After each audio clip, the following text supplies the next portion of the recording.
Hello student. So this is the next part of our geometry, lines and angles. ठीक है, last में हमने देखा था ज्योमेट्री में जो बेसिक चीजें थी, complementary angles, supplementary angles and जो बेसिक चीजें थी वो सारी चीजें हमने देखा था.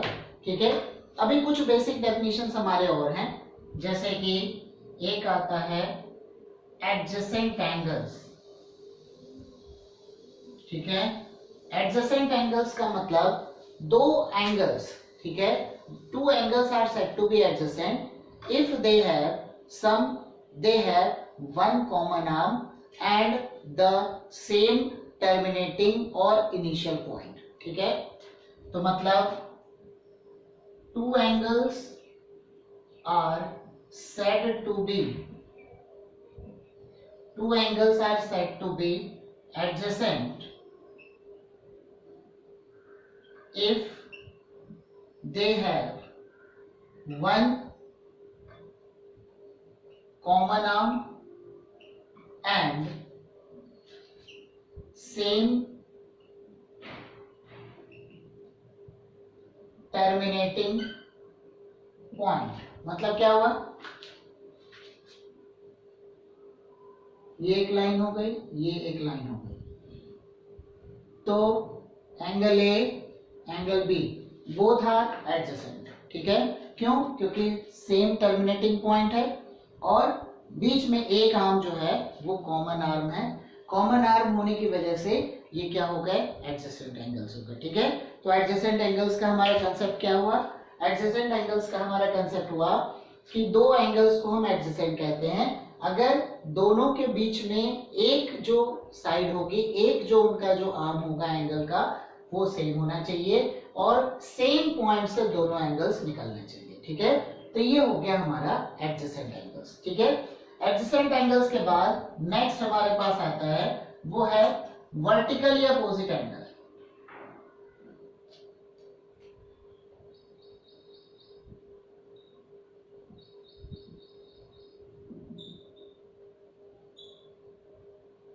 Vertically opposite angles. Vertically opposite angles का मतलब क्या हुआ, दो लाइंस अगर एक दूसरे को इंटरसेक्ट करते हैं, ठीक है, दो, क्योंकि वर्टिकली अपोजिट है. वर्टिकली अपोजिट का मतलब ये एक लाइन, ये दूसरी लाइन. ठीक है, दो लाइंस हो गए, तो ये दोनों जो एंगल्स हो गए ये हो गए वर्टिकली अपोजिट, या इधर वाले ये जो दो एंगल्स हो गए ये हो गए वर्टिकली अपोजिट. मतलब x y a b, x and y are vertically opposite, a and b are vertically opposite. देखो vertically opposite, opposite का मतलब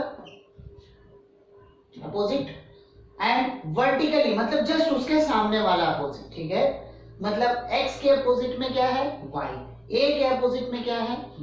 मतलब adjacent अगर रहेगा तो x और a हो गया adjacent, a और y हो गया adjacent, y और b हो गया एडजेसेंट, b और x हो गया एडजेसेंट. बट वर्टिकली अपोजिट का मतलब क्या हो गया, x and y are vertically opposite, a and b are also vertically opposite. ठीक है, तो वर्टिकली अपोजिट का कंसेप्ट क्या हो गया, अगर दो लाइंस एक दूसरे को इंटरसेक्ट कर रहे हैं, ठीक है, दो लाइंस अगर एक दूसरे को इंटरसेक्ट कर रहे हैं तो उसमें जो अल्टरनेट एंगल्स बनेंगे वो हो गए वर्टिकली अपोजिट एंगल्स. ठीक है, मतलब दो लाइंस अगर एक दूसरे को इंटरसेक्ट कर रहे हैं और इंटरसेक्ट करने के बाद टोटल चार एंगल फॉर्म कर रहे हैं, तो जो अल्टरनेट एंगल्स होंगे they are vertically opposite angles. या अगर मैं दूसरे वर्ड्स में कहता हूं कि two angles are said to be vertically opposite. ठीक है, two angles are said to be vertically opposite if the angle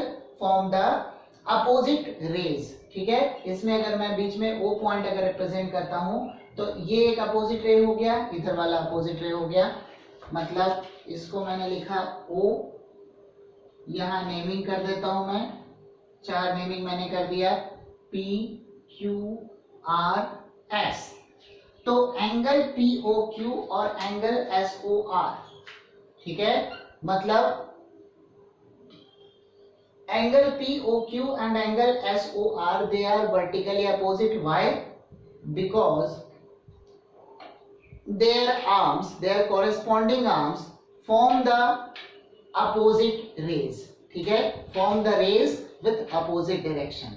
मतलब OP एक रे हो गया तो उसके अपोजिट में OR एक रे हो गया, OQ अगर एक रे हो गया तो उसके अपोजिट में OS एक रे हो गया। ठीक है, मतलब two angles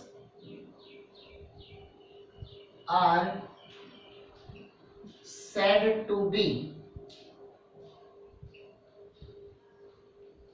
vertically opposite angles if two angles are said to be vertically opposite angles if their corresponding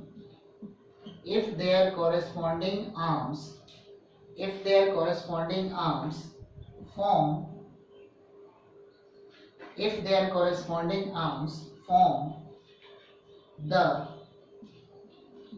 opposite rays। ठीक है, if their corresponding arms form the opposite rays। ठीक है, वो opposite rays को अगर फॉर्म करते हैं तो उसको हम क्या बोलेंगे, vertically opposite angles।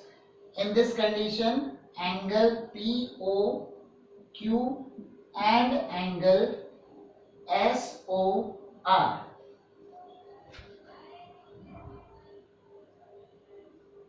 angle POS and angle QOR are pair of vertically opposite angles। ठीक है, they are the pair of vertically opposite angles। ठीक है, तो पहली चीज हमारी हो गई एडजेसेंट एंगल्स, मतलब कि दो एंगल्स को एडजेसेंट कहेंगे अगर बीच में एक आर्म कॉमन आ जाए एंगल्स के। ठीक है, और एक ही पॉइंट से एंगल्स निकल रहे हैं।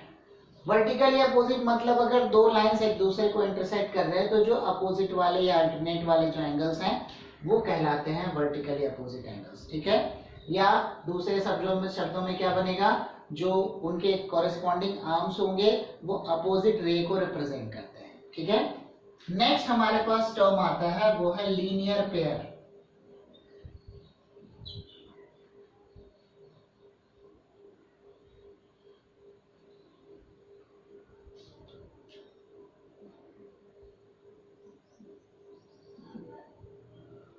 लीनियर पेयर, ठीक है, अब लीनियर पेयर का मतलब क्या हो गया,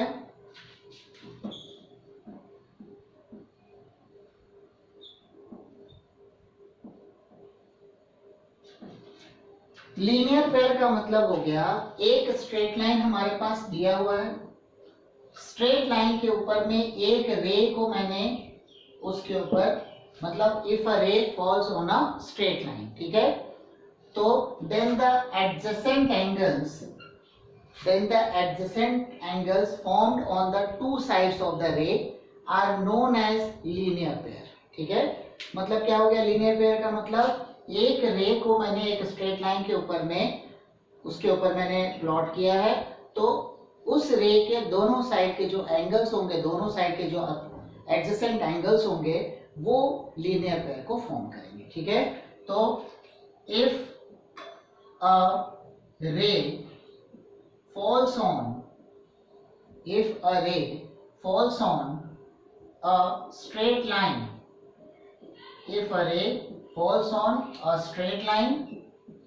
then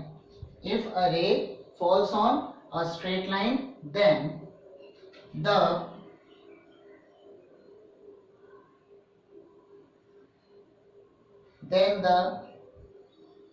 adjacent angles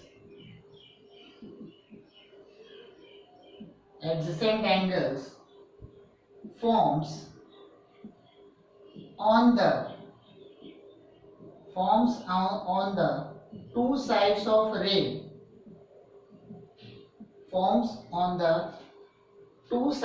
ray are known as या are said to form a linear pair। ठीक है, are said to form a linear pair. ठीक है, मतलब क्या हो गया, एक रे मैंने एक लाइन के ऊपर में ड्रॉ किया है, एक रे को मैंने एक लाइन के ऊपर में प्लॉट किया है, तो उस रे के दोनों साइड के जो एंगल्स होंगे वो लीनियर पेयर उनको हम कहते हैं। ठीक है, अब लीनियर पेयर की कुछ प्रॉपर्टीज होती है। ठीक है, या उन पे बेस्ड प्रॉपर्टीज कहो या उन पे बेस्ड थ्योरम्स कहो, बात वही।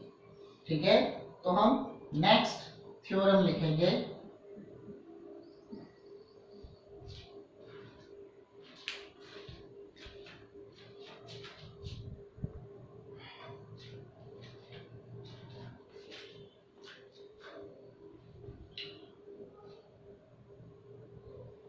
If two angles form a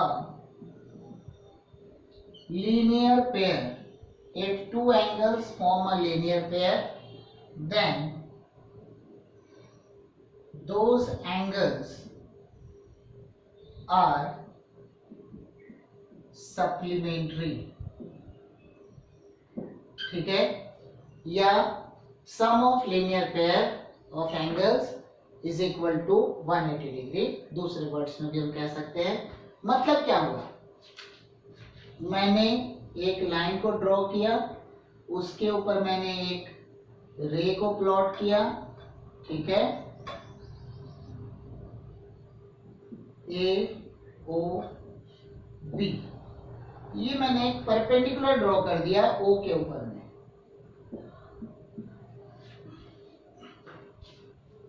straight line है तो मतलब स्ट्रेट एंगल, मतलब दो राइट एंगल। ठीक है, इन सब चीजों को हमने लास्ट वीडियो में अपना देखा हुआ है। ठीक है, तो हमारे पास सब चीजें हो गई। अब देखो यहाँ पे हमारे पास कुछ चीजें और आती है। ठीक है, इसको मैंने लिया बी हो गया, ये बन गया सी, ये हो गया D.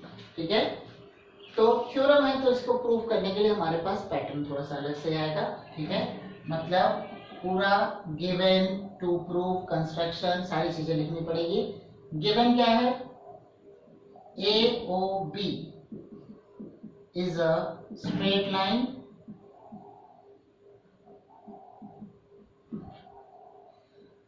O C is a ray. ठीक है, O C is a ray falls on A O B. ठीक है, OC is a ray falls on AOB। To prove,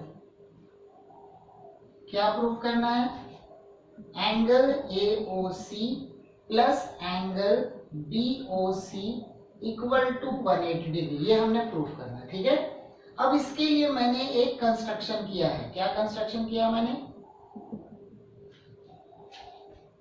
draw a perpendicular, draw OD perpendicular to AOB। ठीक है, draw OD perpendicular to AOB। ठीक है, अब मैं इसका proof कर रहा हूं। ठीक है, अब इसका प्रूफ कैसे होगा, देखो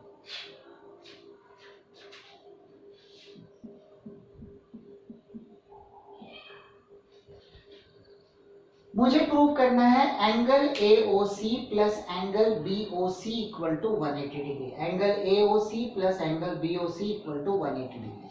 अब मैं क्या कर रहा हूं, कंसीडर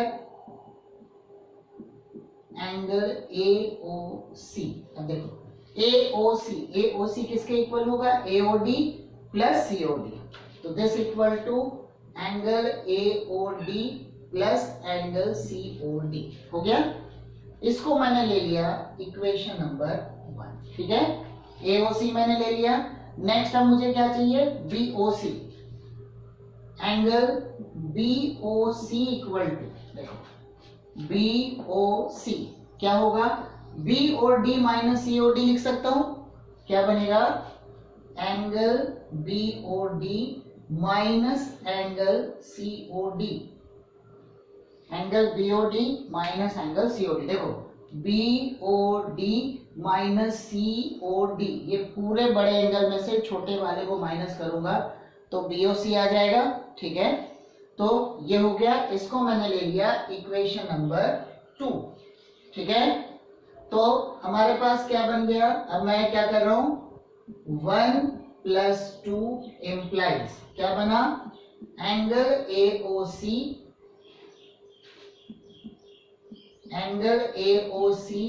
प्लस एंगल BOC, ये बन गया हमारे पास angle AOD plus angle COD plus angle BOD minus angle COD। ये देखो प्लस और माइनस हमारा कट गया। OD perpendicular to AOB, OD perpendicular to AOB, इसका मतलब क्या हुआ, angle AOD equal to angle BOD equal to 90 degree.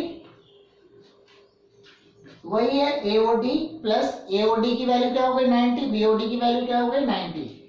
तो मतलब angle AOC plus angle BOC equal to 90 plus 90, मतलब angle AOC plus angle BOC equal to 180 degree. तो ये हमारा पहला प्रूफ हो गया। ठीक है, मैं इसको एक बार और एक्सप्लेन कर रहा हूँ। ठीक है, जरा बात समझेंगे, इंपॉर्टेंट प्रूफ है, तो कई बार यूटी में भी ये क्वेश्चन आ सकता है। ठीक है, ध्यान रखेंगे। देखो यहाँ पर क्या है, ओवरऑल क्या है, जो हमारा स्टेटमेंट था, क्या स्टेटमेंट था, हमारा स्टेटमेंट था लीनियर पेयर वाले जो एंगल्स होते हैं वो सप्लीमेंट्री होते हैं। ठीक है, मतलब लीनियर पेयर्स जो फॉर्म करेंगे एंगल्स, उनका जो सम होगा वो 180 डिग्री के इक्वल होगा। ठीक है, अब हमारे पास गिवन क्या था, AOB एक स्ट्रेट लाइन है, लीनियर पेयर के लिए क्या होना चाहिए, उसके ऊपर एक रे आना चाहिए, तो OC is the ray falls on straight line AOB। ठीक है, अब क्या प्रूफ करना है, AOC plus BOC equal to 180, AOC plus BOC equal to 180। अब उसके लिए मैं कंस्ट्रक्शन कर रहा हूं, मैंने क्या कंस्ट्रक्शन किया, draw OD perpendicular to AOB, मतलब OD को मैंने AOB जो हमारा जो स्ट्रेट लाइन है उसके ऊपर मैंने परपेंडिकुलर ड्रॉ किया, तो क्या बना, angle AOD equal to angle BOD equal to 90 degree, क्योंकि परपेंडिकुलर ड्रॉ किया। अब उसके बाद हम क्या कर रहे हैं, एंगल AOC मैं कंसीडर कर रहा हूं क्योंकि इन दोनों का सम चाहिए। एंगल AOC किसके इक्वल होगा, AOC क्या बना, AOD plus COD, 90 plus COD हो गया। फिर बनेगा BOC, BOC क्या बनेगा, B और D में से COD को माइनस करूंगा तो बन जाएगा। दोनों इक्वेशन को मैंने ऐड कर दिया, तो प्लस COD और माइनस COD हमारा कैंसिल हो गया। क्या बनेगा, AOC plus BOC equal to AOD plus BOD। AOD और BOD दोनों किसके इक्वल है, 90 90 के, तो इक्वल टू 90 प्लस 90, मतलब हमारे पास क्या बना, angle AOC plus angle BOC equal to 180। ठीक है, तो ये हमारा लीनियर पेयर वाला थ्योरम हमारा प्रूफ हो गया। ठीक है, अब हम आते हैं नेक्स्ट पार्ट में।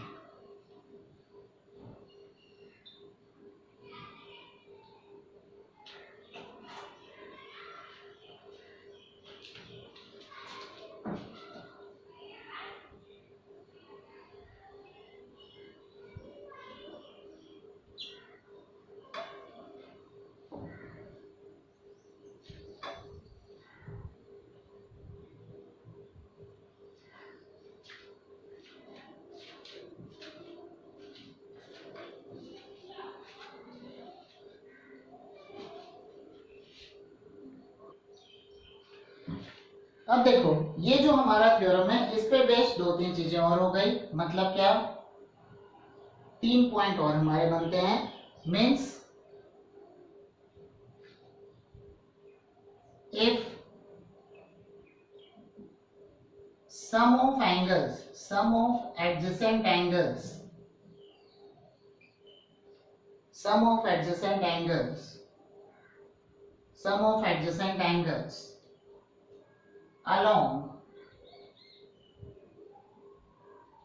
two sides of a ray, along two sides of a ray,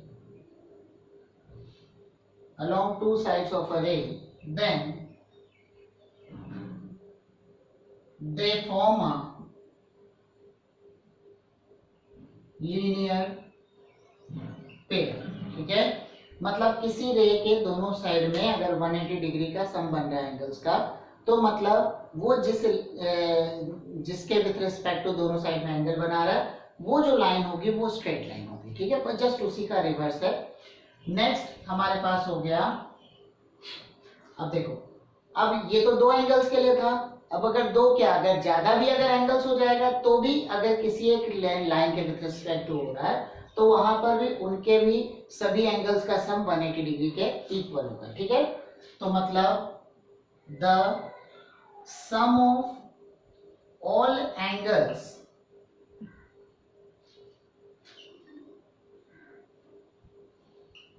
along a line with respect to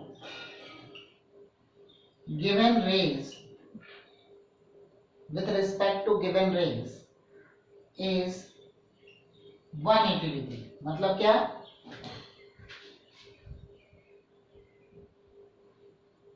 एक दो तीन, ये हो गया x y z r, ठीक है। एक लाइन है उसके ऊपर मैंने तीन रेस को दिखा दिया, तो क्या बनेगा, कंडीशन क्या हो गई, angle x plus angle y plus angle z plus angle r equal to 180 degree, ठीक है। तो ये हमारे पास सेकेंड प्रॉपर्टी हो गई। मतलब ये कोरोलरी टाइप से इसको समझ सकते हो, इनका क्वेश्चंस के बीच में जरूरत इनकी हम पढ़ने वाली है, ठीक है। मतलब एक स्ट्रेट लाइन है उसके ऊपर अगर एक से ज्यादा भी अगर रेज अगर बन रहे हैं तो उनके जो एंगल्स बनेंगे, उनके जो इंटीरियर एंगल्स बनेंगे, उन सारे इंटीरियर एंगल्स का जो सम होगा वो 180 डिग्री के इक्वल होगा, ठीक है। अब इसके बाद एक और था हमारे पास, क्या डेफिनेशन थी, वो था कंप्लीट एंगल, ठीक है। कंप्लीट एंगल मतलब पूरा कंप्लीट एंगल कितने का बनता है, 360 degree.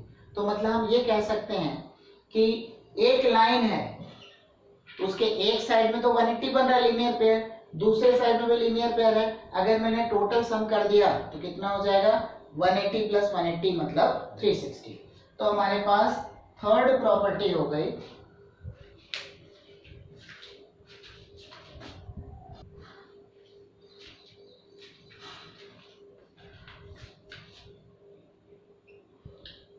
the sum of all angles about a point is 360 degree, ठीक है। मतलब एक पॉइंट है,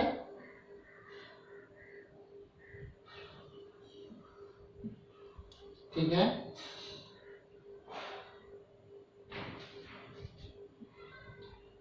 A B C D E F, ठीक है। एक पॉइंट है उसके चारों साइड में, ठीक है, चारों साइड में जितने एंगल्स बनेंगे उन सब का जो सम होगा वो किसके इक्वल होगा, 360 डिग्री के। और अगर एक लाइन के एक साइड के, ठीक है, sum of all angles along a line, along one side of line, along one side of a line, ठीक है। The sum of all angles along one side of line with respect to given, ठीक है, with respect to given rays is 180 degree. मतलब किसी line के एक side में जितनी भी रेज उसके ऊपर इंसिडेंट हो रहे हैं, जितने भी रेज उसके ऊपर आ रहे हैं, सब अगर एक ही पॉइंट पे मीट कर रहे हैं तो टोटल एंगल्स का जो सम होगा वो 180 होगा। और अगर किसी पॉइंट के विद रिस्पेक्ट टू अगर हम सारे एंगल्स को देखते हैं तो सारे एंगल्स का जो सम होगा वो 360 डिग्री के इक्वल होगा। मतलब angle A, angle B, angle C, angle D, angle E and angle F equal to 360 degree, ठीक है। तो मतलब इन सारे एंगल्स का जो सम होगा वो 360 डिग्री के इक्वल होगा, ठीक है। ए से लेकर एफ तक सारे एंगल्स का जो सम होगा वो 360 डिग्री के इक्वल होगा, ठीक है। नेक्स्ट अभी एक और मैंने डेफिनेशन बताया था, वो था हमारा वर्टिकली अपोजिट एंगल्स, ठीक है। नेक्स्ट जो हमारी डेफिनेशंस थी वो थी वर्टिकली अपोजिट एंगल्स के लिए। तो वर्टिकली अपोजिट एंगल्स के विद रिस्पेक्ट टू हम देख रहे हैं क्या क्या चीजें बनेगी।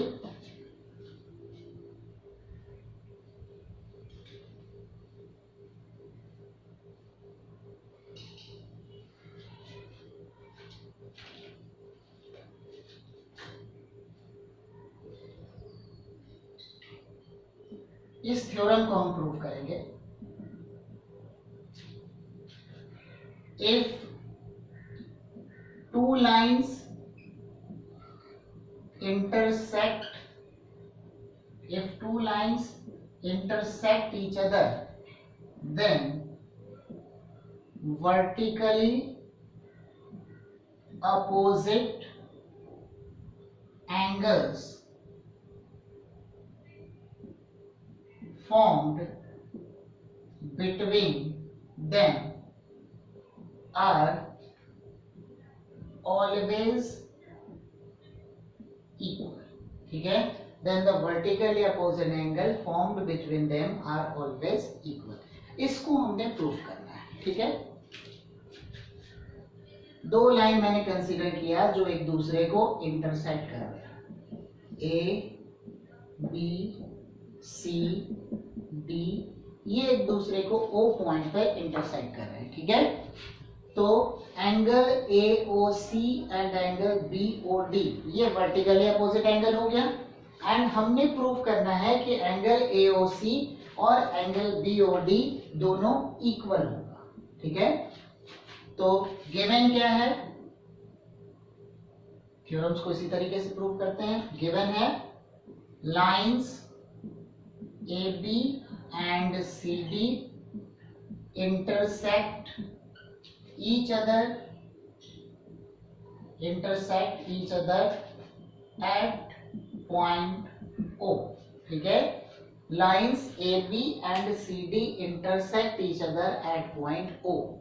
अब क्या करना है, to prove angle AOC equal to angle BOD, ठीक है। To prove angle AOC equal to angle BOD, ठीक है। AOC जो है वो BOD के इक्वल होगा, ये हमने प्रूव करना है, ठीक है। अब देखो AOC और AOD, यहां ध्यान देंगे, AOC एंड AOD ये लीनियर पेयर को फॉर्म करेगा क्योंकि एक ही लाइन है, COD एक लाइन है, AO उसके ऊपर एक रे है, तो मतलब AOC और AOD they form a linear pair, ठीक है। मेरे पास स्पेस कम है तो मैं इस साइड का पूरा मिटा रहा हूँ, ठीक है। एक बार फिर से समझ लो, गिवन क्या था, lines AB and CD intersect each other at point O। हमने प्रूव करना है एंगल AOC और एंगल BOD दोनों सेम होगा, ठीक है। तो अब मैं इसका प्रूफ बता रहा हूँ, इसमें हमको कंस्ट्रक्शन की जरूरत नहीं है। यहाँ पे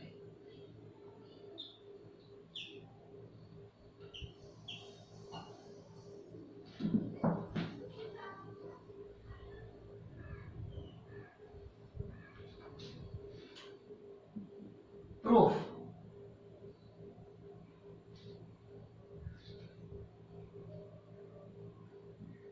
रे AO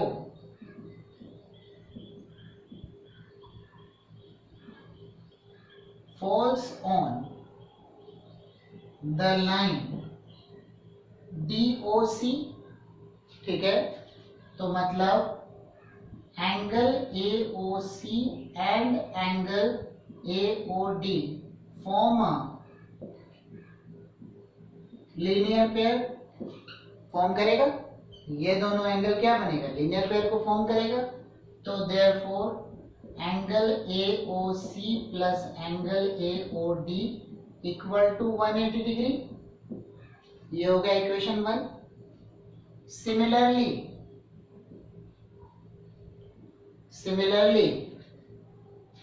angle BOD and angle AOD form a linear pair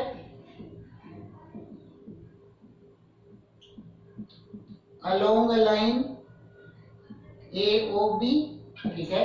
उस केस में क्या हो गया, लाइन हो गया AOB और BOD और AOD क्या हो गया, BOD और AOD वो लीनियर पेयर को फॉर्म कर रहा है। तो मतलब क्या बन गया, angle BOD plus angle AOD equal to 180 degree. दोनों का RHS सेम है, तो मतलब 1 and 2 implies angle AOC plus angle AOD equal to angle BOD plus angle AOD। देखो AOD कट गया, मतलब क्या बन गया, angle AOC equal to angle BOD हो गया। तो मतलब ये दोनों जो एंगल्स हो गए ये सेम हो गए। उसी तरीके से अगर मैं इधर साइड के लीनियर पेयर्स को लेता हूं तो ये दोनों भी सेम हो जाएंगे ऑल्सो, क्योंकि वर्टिकली अपोजिट और भी तो हो सकते हैं। Angle AOD equal to angle BOC, ठीक है, angle AOD equal to angle BOC, ठीक है। तो ये एंगल्स भी हमारे सेम हो गए, ठीक है। तो ये हमारा थ्योरम हो गया, आसान था, बस लीनियर पेयर का हमने यूज करके इसको प्रूव कर लिया, ठीक है। नेक्स्ट करते हैं। अब ये हमने जितने जो किया है इन पे बेस्ड अब हम क्वेश्चंस करेंगे।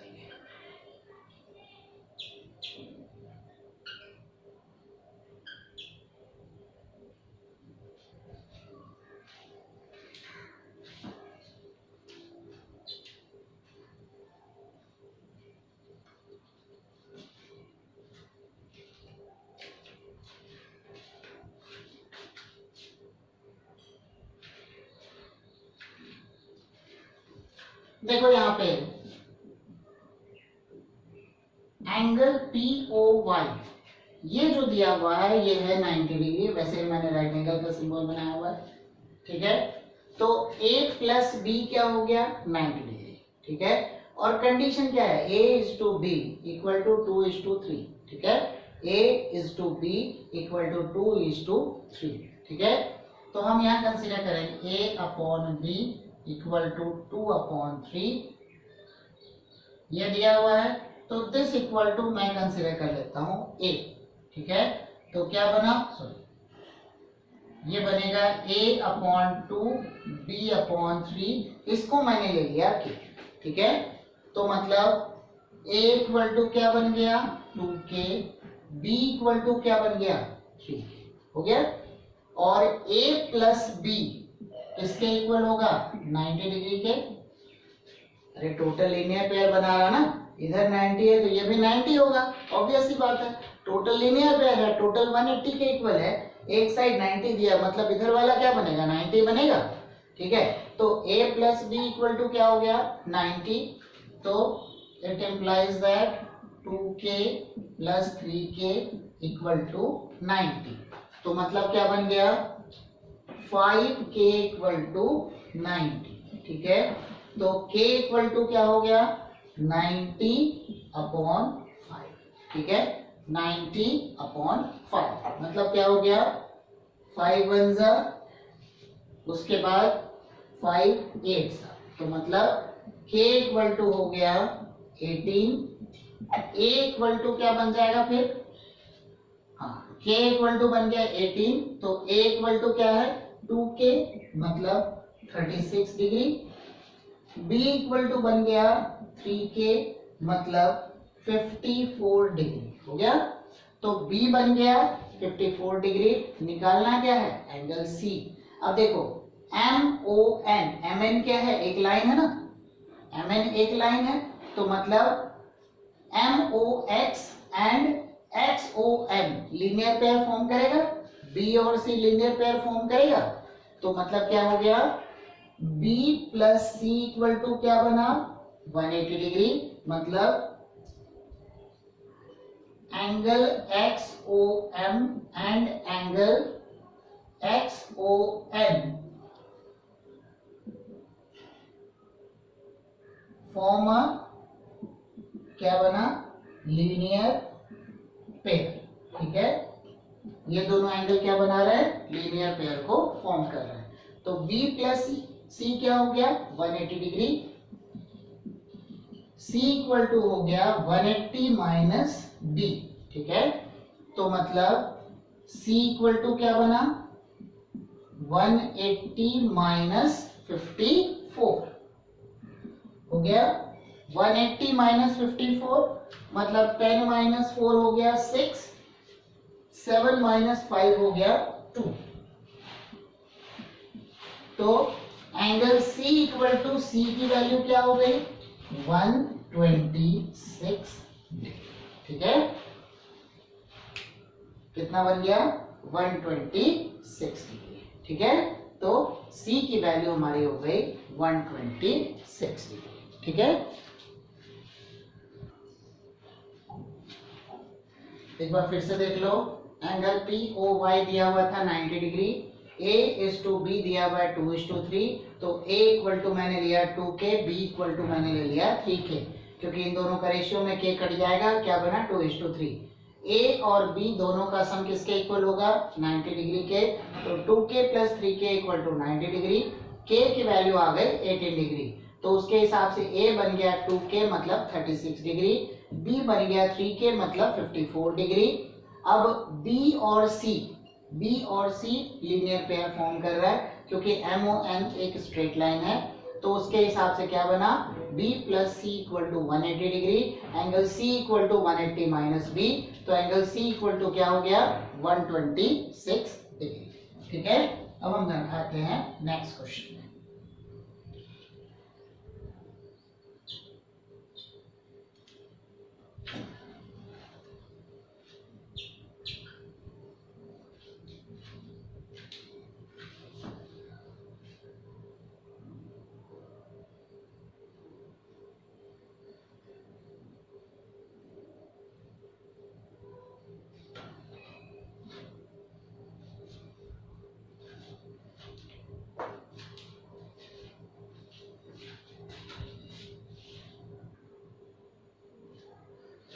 देखो ये मैंने क्वेश्चन लिख रखा है, in the given figure POQ, देखो POQ एक स्ट्रेट लाइन है and OR perpendicular to POQ, ठीक है।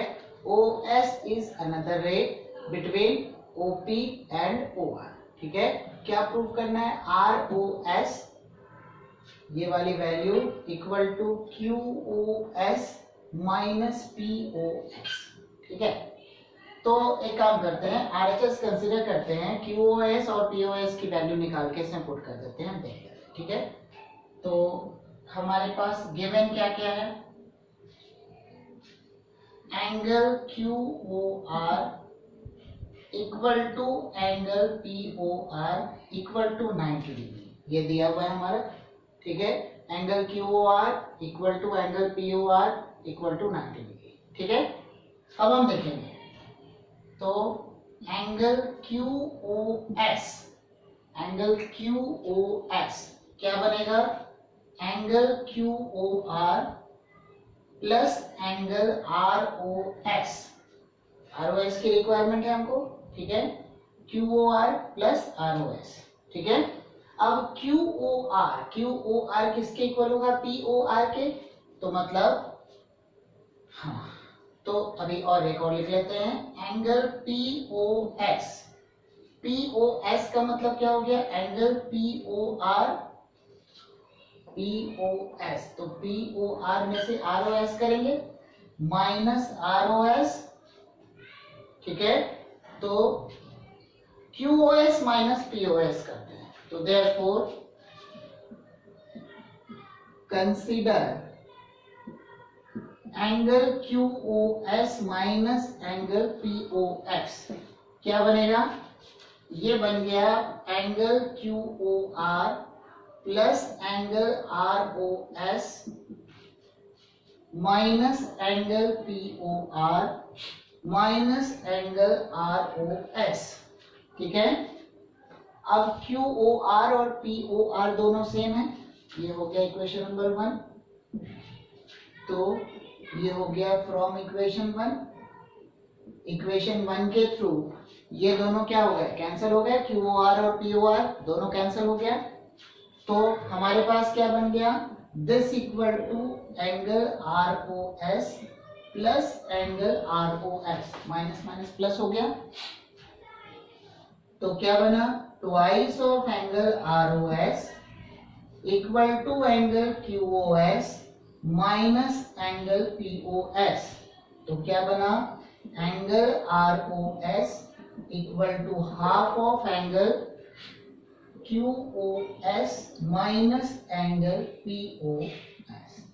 ये पार्ट हमारा, ठीक है, करना कुछ नहीं था, बस हमने दोनों को 90 डिग्री के इक्वल लिया और जो प्रूफ करना था QOS और POS उसकी वैल्यू को पुट करके एक दूसरे में से सब्ट्रैक्ट कर दिया, हमारा आंसर आ गया। ठीक है, तो क्वेश्चन तो अभी कई सारे करने हैं, ठीक है, तो बट कई सारे क्वेश्चंस हैं जो अभी इस एक्सरसाइज में कुछ थोड़े ठीक ठाक क्वेश्चंस हैं, तो वैसे क्वेश्चंस को मैं यही कोशिश करूंगा कि मैं अपने वीडियोस में इन क्वेश्चंस को मैं तुम लोग करवा दूं, ताकि ऐसे तुम लोग को करने में हो सकता है कि डाउट्स हो सकता है प्रॉब्लम हो सॉल्व करने में, तो मेरी कोशिश यही रहेगी कि जितने भी टिपिकल टाइप जो क्वेश्चंस हैं तुम्हारे इस एक्सरसाइज में वो मैं अपने वीडियोस में बना लूँ। ठीक है, तो इस वीडियो में हम इतना ही करते हैं, बाकी सारी चीज़ें हम नेक्स्ट वीडियो में करेंगे। ठीक है, थैंक यू।